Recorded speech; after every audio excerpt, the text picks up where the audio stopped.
안녕하세요. 저는 어려움 끝에 이제서야 가정의 평화를 되찾은 40대 아이 엄마입니다. 저 말고도 자녀를 키우시는 분들이라면 자식 때문에 물불 안 가린다는 말 이해하시겠죠? 저도 제 인생의 가장 중요한 것이 제 자식이라 말할 수 있는 아이를 사랑하는 엄마입니다. 제 자식 앞에서는 한없이 약해지고 물불 안 가릴 사람이지만 아무리 그래도 그 정도가 있는 거라 생각합니다. 그런데 가끔은 자기 가족, 자기 자식만 귀하다는 생각에 남을 배려하지 않는 사람들이 있는 것 같아요. 그런데 하필 제가 그런 사람과 엮이고 말았네요. 제가 직접 겪고 나니 인간이 얼마나 무서운지 알겠습니다. 지금은 전부 지난 이야기로 취급하지만 쉽게 잊혀지지는 않네요. 그래도 좋지 않은 이야기는 빨리 잊어버리고 싶다는 생각에 제 마음을 정리하는 차원에서 사연을 보내보기로 결심했습니다. 저는 20대 때 일찍 결혼을 한 편이었습니다. 그때는 남편이 정말 좋았고 그런 남편과 결혼하면 누구보다 행복해질 거라 생각했어요. 그래서 저는 남편을 사랑하는 마음에 일찍 결혼을 선택했습니다. 제 남편은 누가 봐도 좋은 남편감이었습니다. 젊은 시절부터 일찍 사업을 시작하며 또래들보다 여유도 있었고 연애 때는 다정하고 매너도 참 좋은 사람이었거든요. 성격도 좋고 능력도 있으니 저도 그런 남편을 마다할 이유가 없었네요. 덕분에 일찍 결혼을 하고 가정을 꾸린 저는 사랑스러운 아들까지 낳으며 행복한 결혼 생활을 하게 되었습니다. 눈에 넣어도 아프지 않을 아들과 자상하고 좋은 남편까지. 그 시절 저는 남부럽지 않은 인생을 살고 있었어요. 하지만 결혼이라는 게 계속 좋을 수만은 없는지 결혼 생활이 길어지며 저는 남편에게 서운함을 느끼기 시작했습니다. 사업을 하던 남편은 식구가 늘어난 후로 더 열심히 일을 하곤 했었습니다. 작은 실수에도 휘청할 수 있는 사업이었기에 늘 불안할 수밖에 없었고 그만큼 열심히 하고 노력하려는 그런 남편의 마음이 이해가 가기도 했었죠. 남편이 하던 사업이 결혼 후에 더욱 잘 되어 다행이었지만 그만큼 남편은 바빠질 수밖에 없었고 남편이 일 때문에 바빠질수록 자연스럽게 가정에는 소홀할 수밖에 없었어요. 저도 일을 했었던 사람이었고 바쁜 것도 어느 정도는 이해했지만 제 남편의 경우에는 정도가 너무 심했습니다. 남편은 바쁘다는 이유로 언젠가부터 저희의 결혼기념일이나 아이 생일 같은 기념일을 까먹기 일쑤였고 저희와 같이 시간을 보낼 여유도 없이 제게 무슨 일이 있는지 아이는 잘 크는지 묻는 일이 점점 더 줄어들기 시작했어요.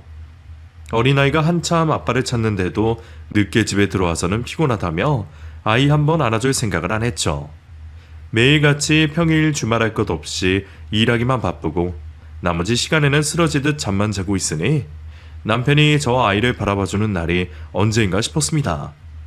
저도 처음에는 바쁜 남편이 안쓰러웠고 가정의 무게가 얼마나 무거울지 걱정스러웠습니다. 바쁘기만 할 뿐이지 돈이 있다고 여자를 만나거나 술을 하거나 그런 딴짓을 하는 건 아니니 다행이라 생각할 때도 있었어요. 주변에서도 남편이 일 잘하고 여자 문제 없으면 최고라 하기에 제가 과한 걱정을 하는 건가 싶었습니다. 그런데 그 정도가 점점 심해지더니 어느 날부터 중독 수준으로 일밖에 모르고 사는 남편을 보면서 저는 걱정스럽기 시작했습니다.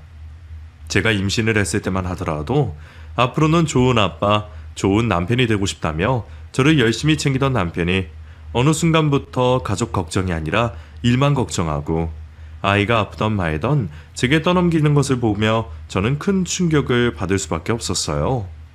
그제서야 저는 남편을 그저 두고 보지 못하게 되었고 바쁘다는 남편의 억지로라도 붙잡고 이야기를 하게 되었습니다. 여보, 어제 성훈이 병원 다녀온 거 알고 있어? 그래. 당신이 말했잖아. 근데 어디 아픈지 안 물어봐? 애가 아픈데 걱정 안 돼? 성훈이 장염이라서 하루 종일 토하고 어제도 밤새 잠도 제대로 못 잤어. 그런데 당신은 애가 병원에 다녀왔는데도 궁금하지도 않아? 당신이 병원 데려간다고 했으니까 괜찮다 생각했지. 애들 원래 장염 잘 걸려. 근데 그런 걸로 나까지 호들갑 떨 필요 있어? 호들갑이라니. 자기 자식 아프면 걱정하는 게 당연한 건 그 부모 일이지. 그게 호들갑이야? 그래서 무슨 말이 하고 싶은데? 나 너무 피곤해. 다음에 싸우자. 어? 이젠 싸우는 것도 바빠서 못하겠어? 당신 요즘 정말 너무한 거 아니야? 나 정말 피곤해. 내가 노는 거야? 일하느라 바쁜 걸 어떻게 해? 내가 언제 돈 많이 벌어다 달라 그랬어? 일 그렇게 열심히 하라 그랬어? 당신은 왜 그렇게 일밖에 몰라? 당신 눈에는 나나 성훈이는 안 보이는 거야? 내가 나 혼자 조차고 이래?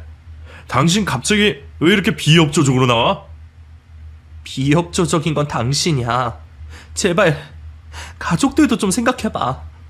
성훈이 아직 어린데 자기 아빠 얼굴도 제대로 몰라.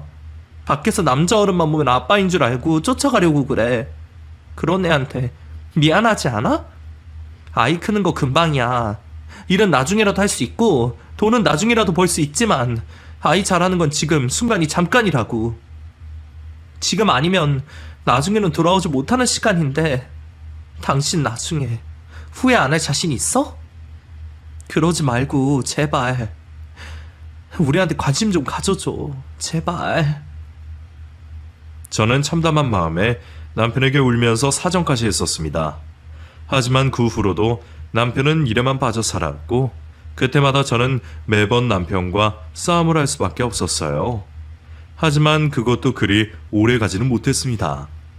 남편은 자기가 뭘 잘못하고 있는지 알지 못했고 말이 통하지 않으니 저는 결국 벽에다 대고 이야기를 하는 기분이었어요.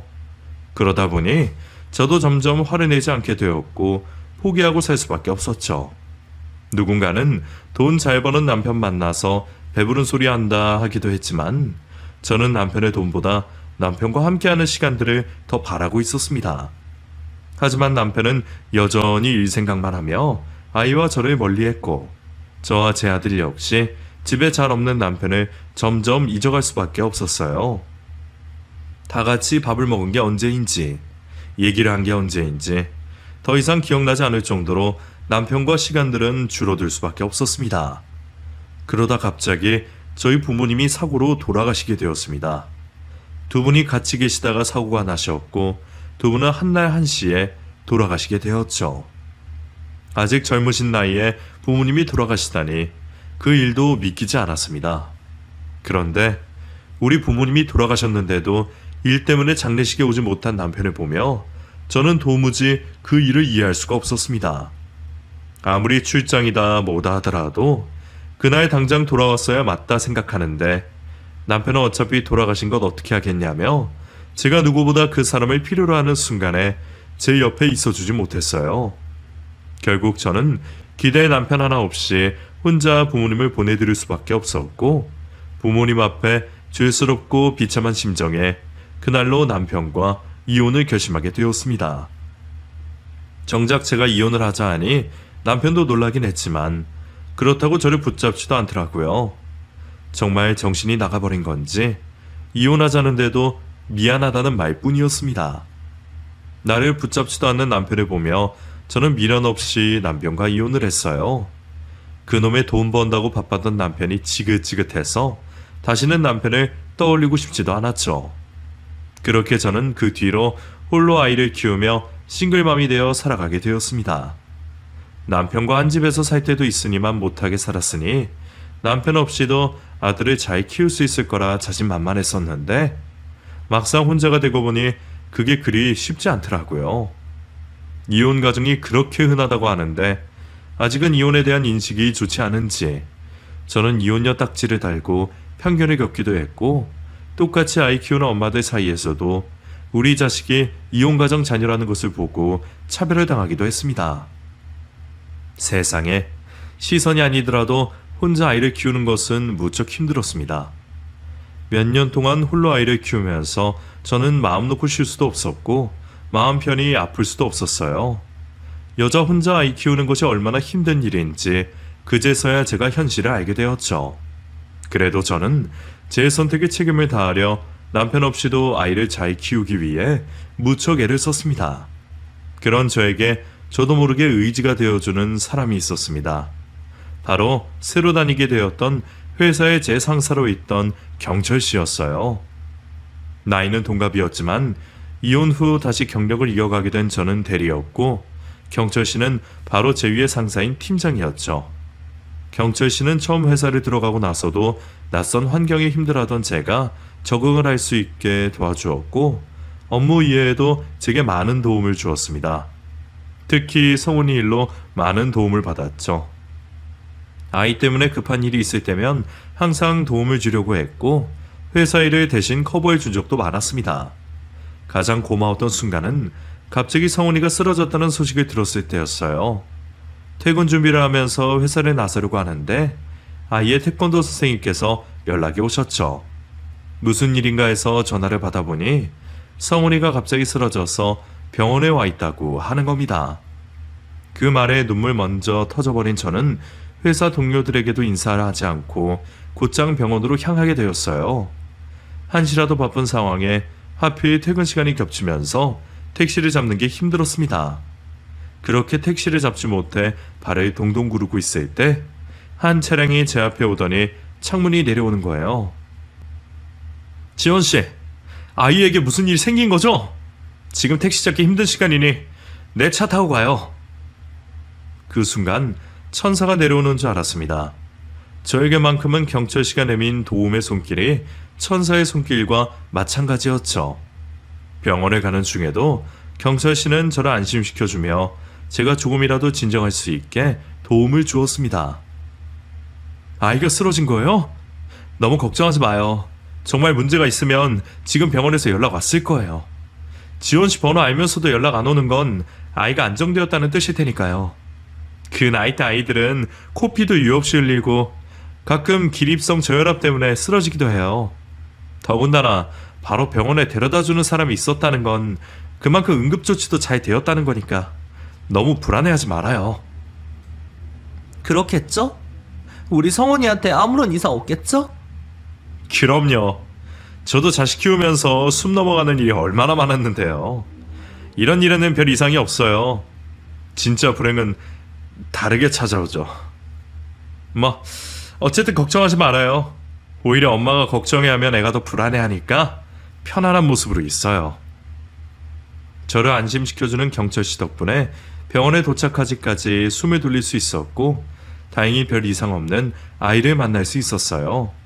다만 몇 가지 질환이 의심된다고 하길래 간단한 검사 결과와 같이 저도 검사받게 되었죠.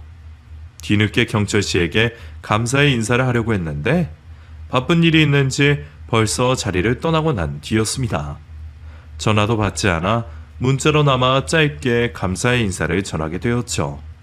다음날 어떤 식으로 보답을 해야 할까 하다 식사 대접을 하기로 했습니다. 회사를 마치고 나서는 괜한 소문이 돌 것 같아 주말에 만나기로 약속했죠. 그렇게 감사의 인사를 하는 식사 자리에서 경철 씨의 사정을 알 수가 있었어요. 저에게 많은 도움을 주었지만 직속 상사인 탓에 개인적인 대화까지는 하지 못해서 몰랐었는데 알고 보니 저와 많이 비슷한 모습이었습니다. 아내 때문에 이혼을 하고 아이를 데려와 홀로 키우고 있다고 하더라고요. 다만 성철 씨 아들은 유학을 가 있어 저와 다른 점은 있었지만요. 식사만 하고 끝내려고 했던 자리인데 비슷한 상황에 있는 부모이다 보니 공감할 일들도 많아 커피와 가벼운 음주를 하는 자리까지 이어지게 되었습니다. 그날 이후로 경철 씨와는 많이 가까워지기 시작했어요. 저보다 부모로서 선배인 경철 씨 덕분에 아이를 기르는데 도움도 많이 받았죠. 아무래도 제가 여자인 탓에 남자아이의 감정을 잘 이해하지 못했는데 같은 남자 입장에 아들까지 둔 경철 씨에게 성훈이가 느끼고 있는 감정을 대신 들을 수 있었습니다. 그렇게 교류가 많아지다 보니 어느새 제가 경철 씨를 좋아하고 있었어요. 하지만 말과 표현은 하지 못하고 있었죠. 그러던 중 우연히 가지게 된 술자리에서 경철 씨도 저에게 좋은 감정을 느끼고 있다는 말을 듣게 되었습니다.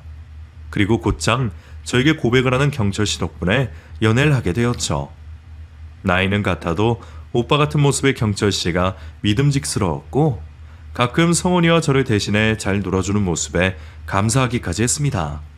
그런 경철 씨가 저에게 대뜸 결혼 이야기를 꺼냈어요. 지원아, 나도 한 번의 상처가 있어서 조심스럽긴 한데 우리 서로의 아이들을 위해서도 합치는 건 어떻겠니? 결혼을 말하는 거야? 물론 나도 경철 씨가 좋아. 믿음직스럽고. 근데 아직 결혼을 말하기에는 서로를 너무 모르는 것 같아. 그런데 너도 알잖아. 오래 만나서 다 안다고 생각한 사람도 결혼하면 전혀 다를 수 있는 거. 너랑 나, 아이들에게는 서로 최선을 다하는 사람이고 또 서로 어떤 가치관을 가지고 있는지도 알고 있잖아. 그 정도면 되지 않을까? 나머지 서로 취향은 서로 배려하고 이해하면서 맞춰가면 충분히 된다고 보는데 난 너라면 될 것 같아. 아니, 너여야만 해. 아이들을 위해서라는 말이 저를 움직이게 했던 것 같습니다. 성훈이에게 아빠의 빈자리를 빨리 채워주고 싶었거든요. 물론 지금까지 직장에서 연애를 하면서 알게 된 경철 씨도 좋은 남자였고요. 지금까지 만나오면서 제게 모든 걸 만족시켜준 사람이기도 했습니다. 온순하고 가정만 바라보는 성격과 주변 지인들의 긍정적인 평가도 결혼을 결정하는데 영향을 끼쳤죠. 그래서 경철 씨와 결혼을 하게 되었습니다. 두 번째 결혼인 만큼 따로 식을 올리지 않고 조용히 저희끼리 혼인신고만 했습니다. 저희 부모님께서 세상에 안 계시기도 했고 경철 씨도 아들이 미국에서 학기 중이라 한국에 들어올 수 없었으니 말이죠. 서로 마음 맞는 사람끼리 아픔을 보듬어주고 기댈 수 있는 것에 만족해서 동네방네 소문을 내고 유난 떨기 싫었습니다. 확실히 서로 두 번째 결혼이라서 그런지 젊은 첫 결혼처럼 서로에 대한 감정에 불타오르지 않았습니다. 서로에게 집중하고 애정을 표하기보다는 남편은 성훈이에게 좋은 아빠가 될 수 있게 다가서고 있었고 저는 남편의 내조를 하면서 서로의 역할에 충실하려고 했죠. 홀로 지낼 때는 아들이 있어도 항상 불안정한 것 같고 앞으로의 미래가 걱정되었는데 남편이 제 곁에 있다는 것만으로도 안심이 되고 진정이 되었어요. 그렇게 잔잔히 안정적인 신혼생활에 만족하며 하고 있을 때 방학을 맞아 남편의 아들인 현승이가 한국으로 올 거라는 이야기를 듣게 되었습니다. 새로 맞이하는 아들을 처음 만나는 게 무척이나 기대가 되면서 걱정이 되더라고요. 제 아들 성훈이는 엄마의 연애 초부터 곁에서 있으면서 제 마음을 이해해주고 허락해 주었어요.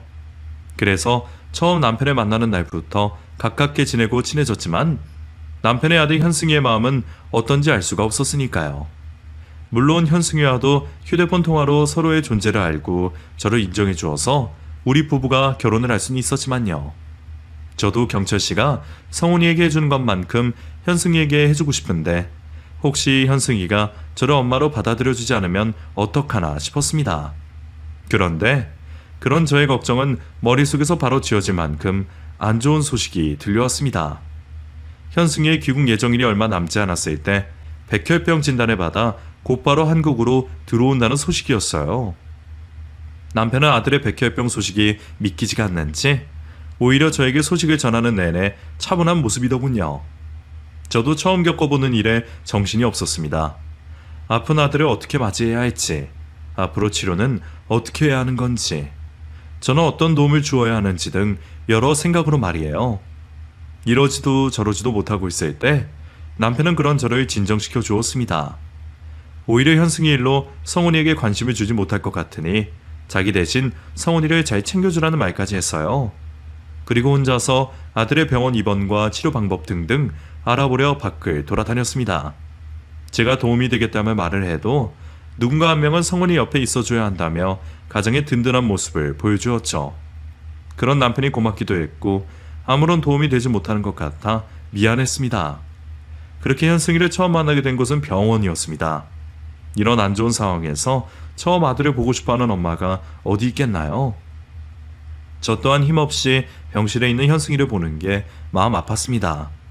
제가 배 아파 낳은 자식이 아니었지만 비슷한 나이에 저도 아들을 두고 있는 입장에서 현승이가 제 자식처럼 보여 힘들더군요. 아이에게 제 관심과 슬픔이 독이 되진 않을까 싶어 가벼운 인사만 나눈 채 자리를 뜨게 되었죠.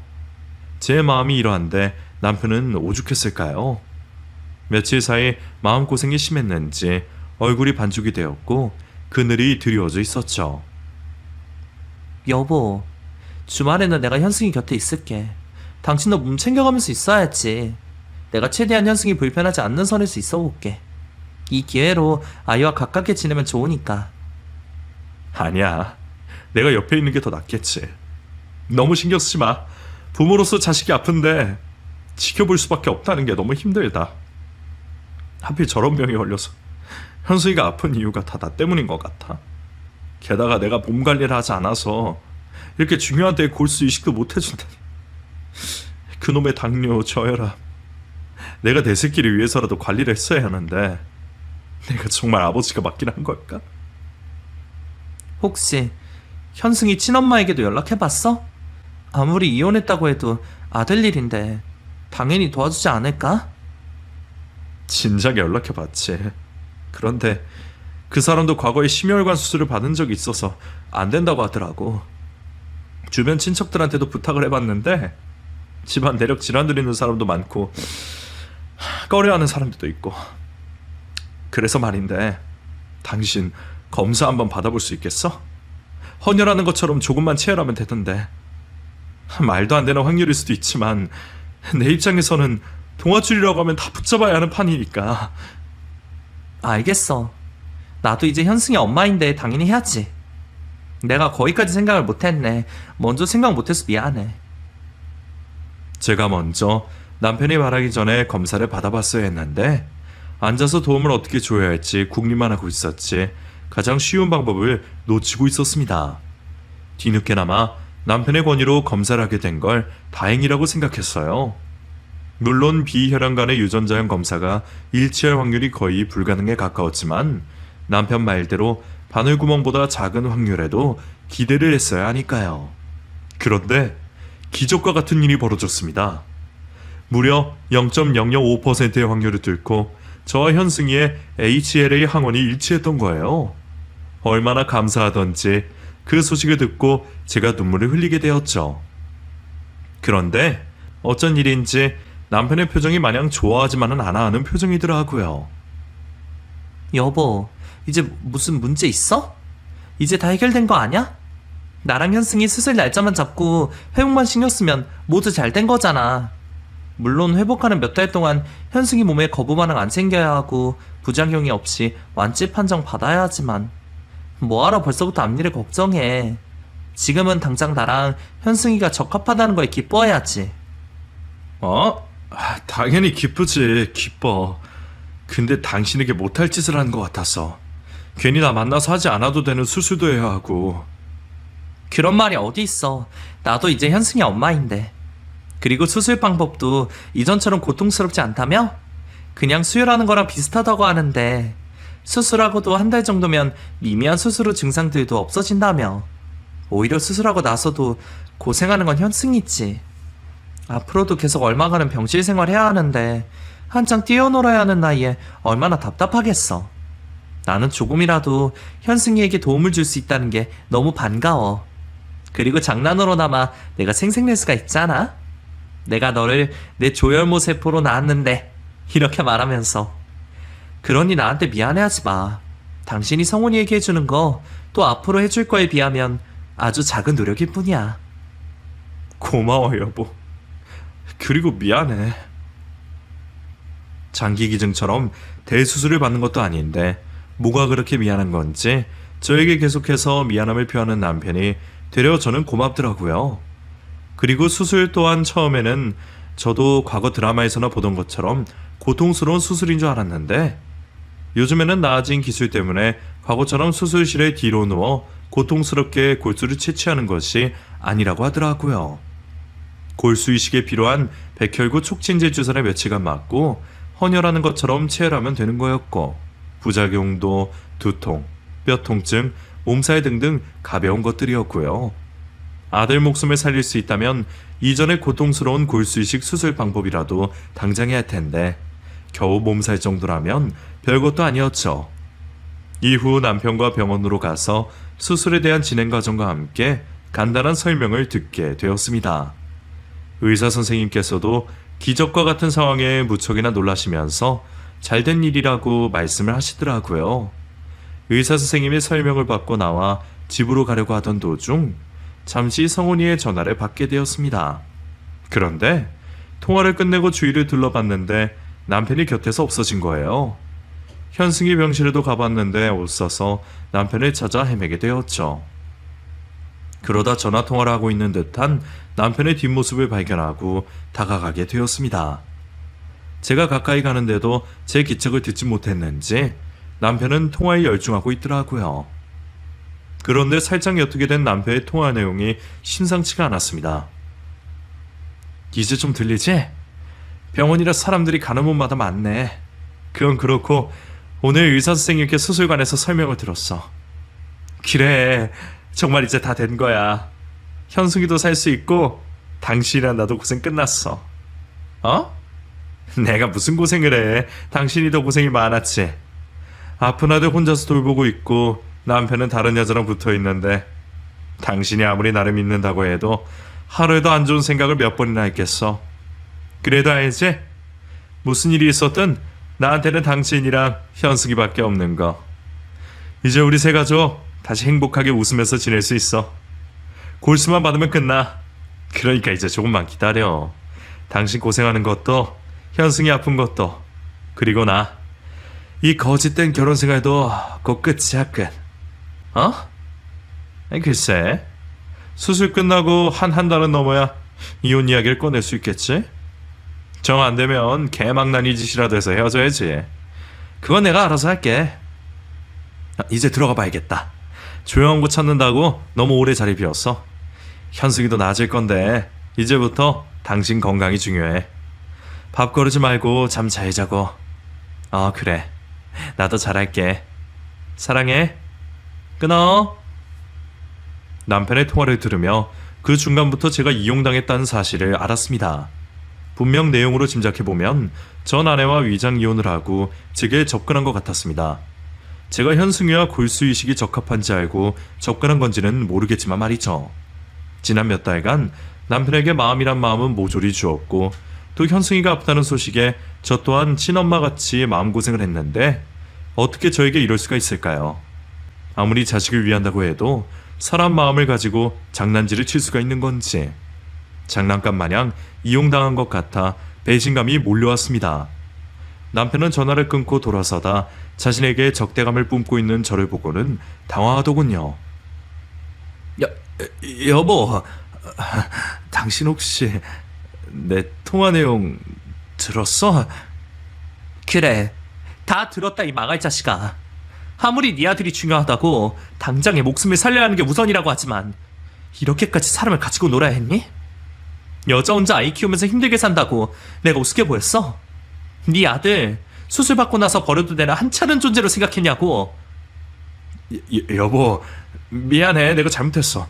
하지만 당신도 부모이니까 알잖아. 어떻게라도 자식 살려내고 싶은 거.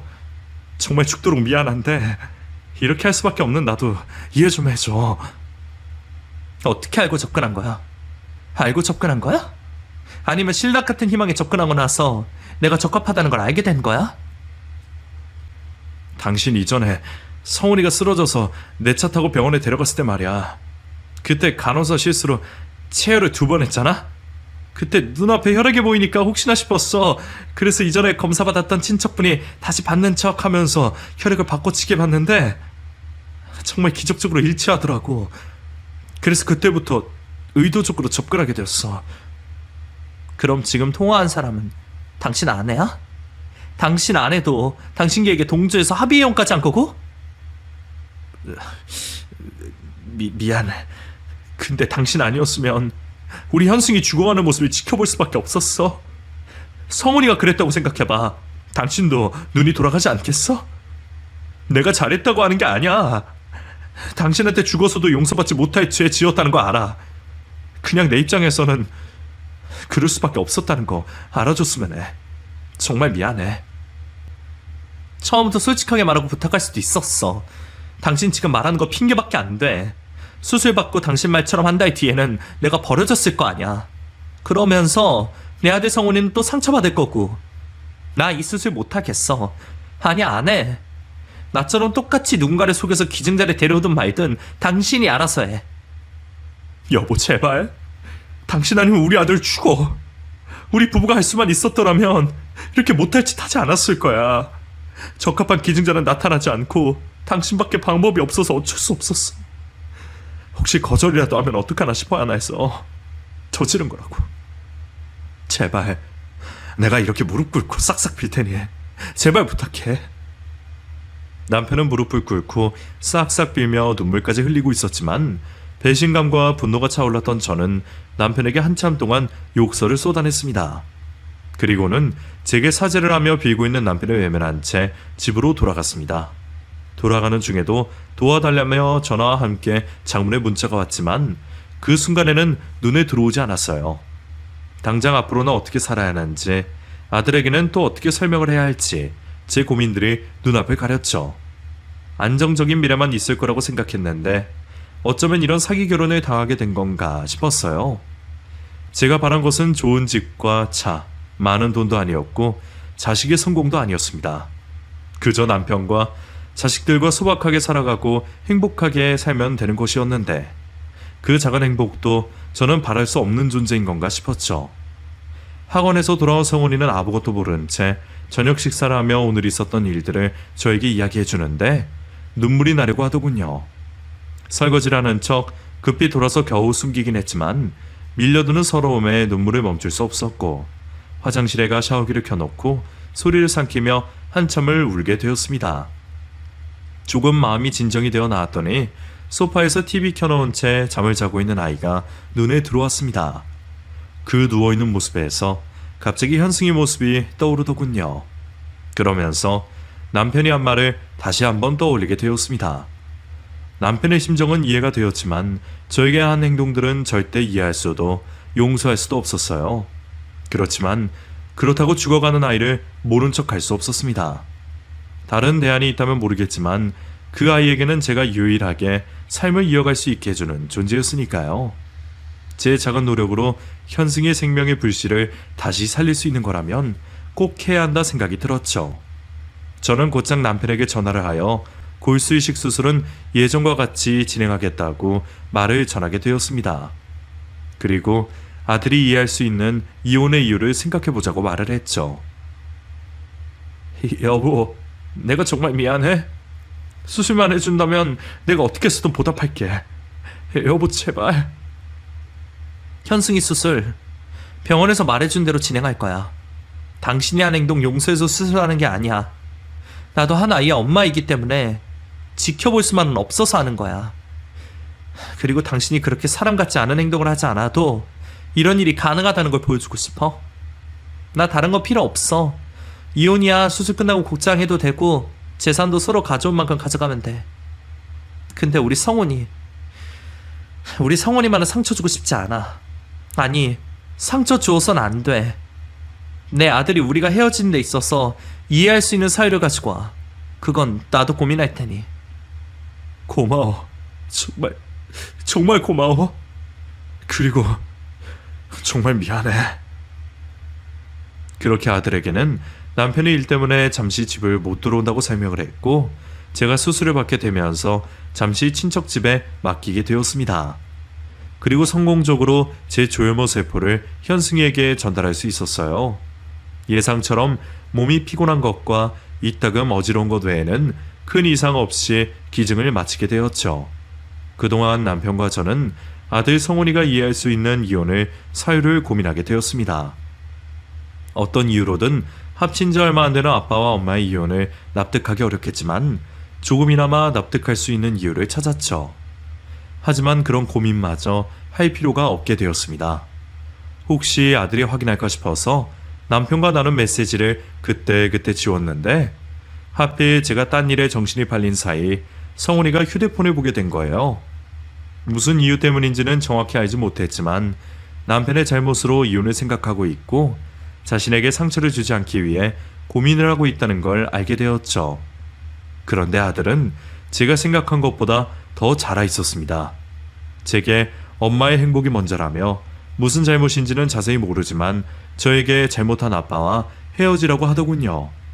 거짓말하는 것보다는 이렇게 아들이 자세히 모르는 채로 끝나는 게 낫겠다 싶었습니다. 그렇게 남편과는 합의 이혼을 하게 되었죠. 합의 이혼 조율 때문에 만나게 된 첫날 남편은 변호사를 데리고 나왔습니다. 처음에는 무슨 꿍꿍이가 있어서 데려왔나 싶었는데 저를 속인 미안함과 아들에게 골수이식을 해준 고마움 때문인지 굳이 거에게 합의금 주는 것 때문에 불렀다고 하더군요. 뭐야, 변호사까지 대동하고 시끄럽게 하자는 거야? 아니야. 잠깐 이리 와봐. 변호사 없는 곳에서 이야기하자. 내가 무슨 면목이 있어서 너에게 다른 말을 하겠니? 변호사를 데리고 온 건 내가 너한테 주는 합의금에 문제가 없게 하려고 선임한 거야. 이혼 이후에라도 혹시 문제 생기면 안 될 것 같아서. 말했잖아, 나 돈 필요 없다고. 그리고 이미 성원이도 알게 된 거라 구태여 이럴 필요 없어. 받아. 그래야 내 마음이 편할 것 같아. 이 돈이 내가 너에게 준 상처에 아무런 도움이 되진 못하겠지만 내 잘못한 값이라고 생각해줘. 그리고 우리 현승이 살려준 생명의 은인이니까 이 정도 돈은 줘야 할 것 같아. 조금이라도 당신이 편하게 살았으면 해. 당신한테는 평생 고맙고 미안해하면서 살게. 그 돈을 받으면 제가 한 행동의 의미가 퇴색될 것 같아 받지 않으려고 했는데 끝까지 저를 설득시키는 남편 때문에 생각을 바꾸고 거액의 합의금을 받기로 했습니다. 어떻게 보면 제가 속아서 한 결혼의 위자료이기도 하니까요. 그리고 혼자서 다시 아이를 기르는 데 있어서 분명 이 돈은 큰 도움이 될 겁니다. 나중에 돈을 받지 못해 어려움을 겪는 것보다 나을 거라 생각했어요. 그렇게 합의 이혼을 마치는 와중에 현승이의 친모도 저에게 나타나 사죄와 함께 감사의 인사를 표했습니다. 이미 정리된 감정 때문인지 더 화가 나지도 배신감이 들지도 않더군요. 그저 현승이가 잘 회복되어 가고 있는지에 대해서 묻기만 했죠. 다행히 현승이는 병원에서 별다른 거부 반응 없이 회복되어 가고 있다고 들었고요. 그렇게 짧고 상처만 남은 두 번째 결혼 생활을 마무리하게 되었습니다. 나름 이혼도 두 번째라고 처음과 달리 아무런 감정의 동요 없이 곧바로 일상생활을 할 수 있더군요. 그 뒤로는 오로지 아들을 위해서 살게 되었습니다.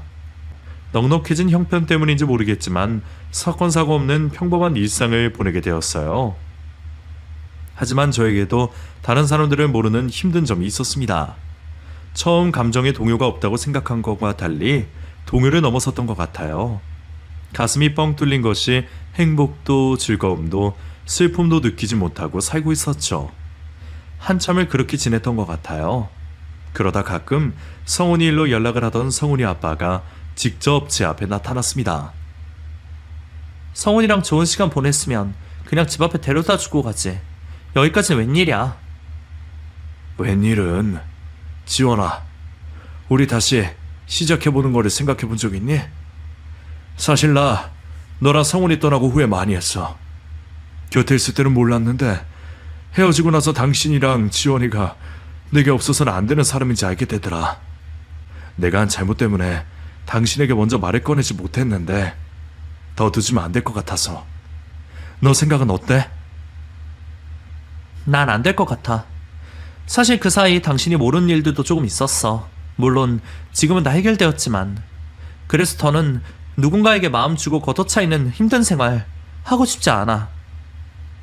나도 자세히 모르지만 성훈이에게 들어서 알고 있어서 그래서 먼저 말하지 못한 것도 있고.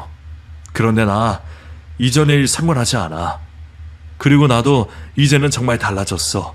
아니, 원래도 알았지만 이제는 확실히 깨달았어. 두 번 다시 지원이 너랑 성훈이 외롭게 하지 않을게.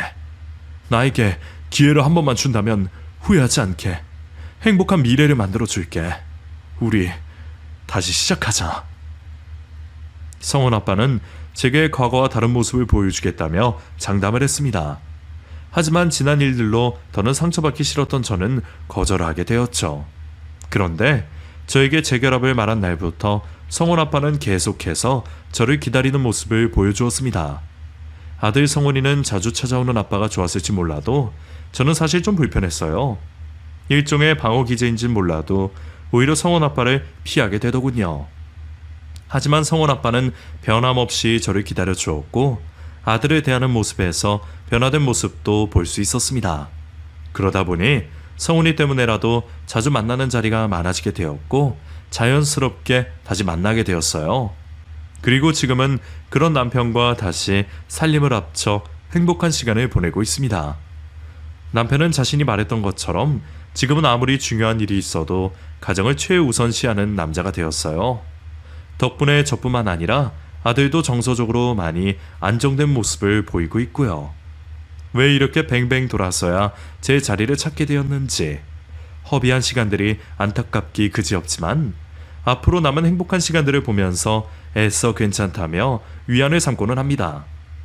앞으로 지금의 행복이 변함없이 또 다른 불행 없이 계속되기만을 바랄 것 같네요. 그럼 제 이야기를 들어주셔서 감사하고 저는 이만 마무리를 하겠습니다. 다시 한번 감사합니다.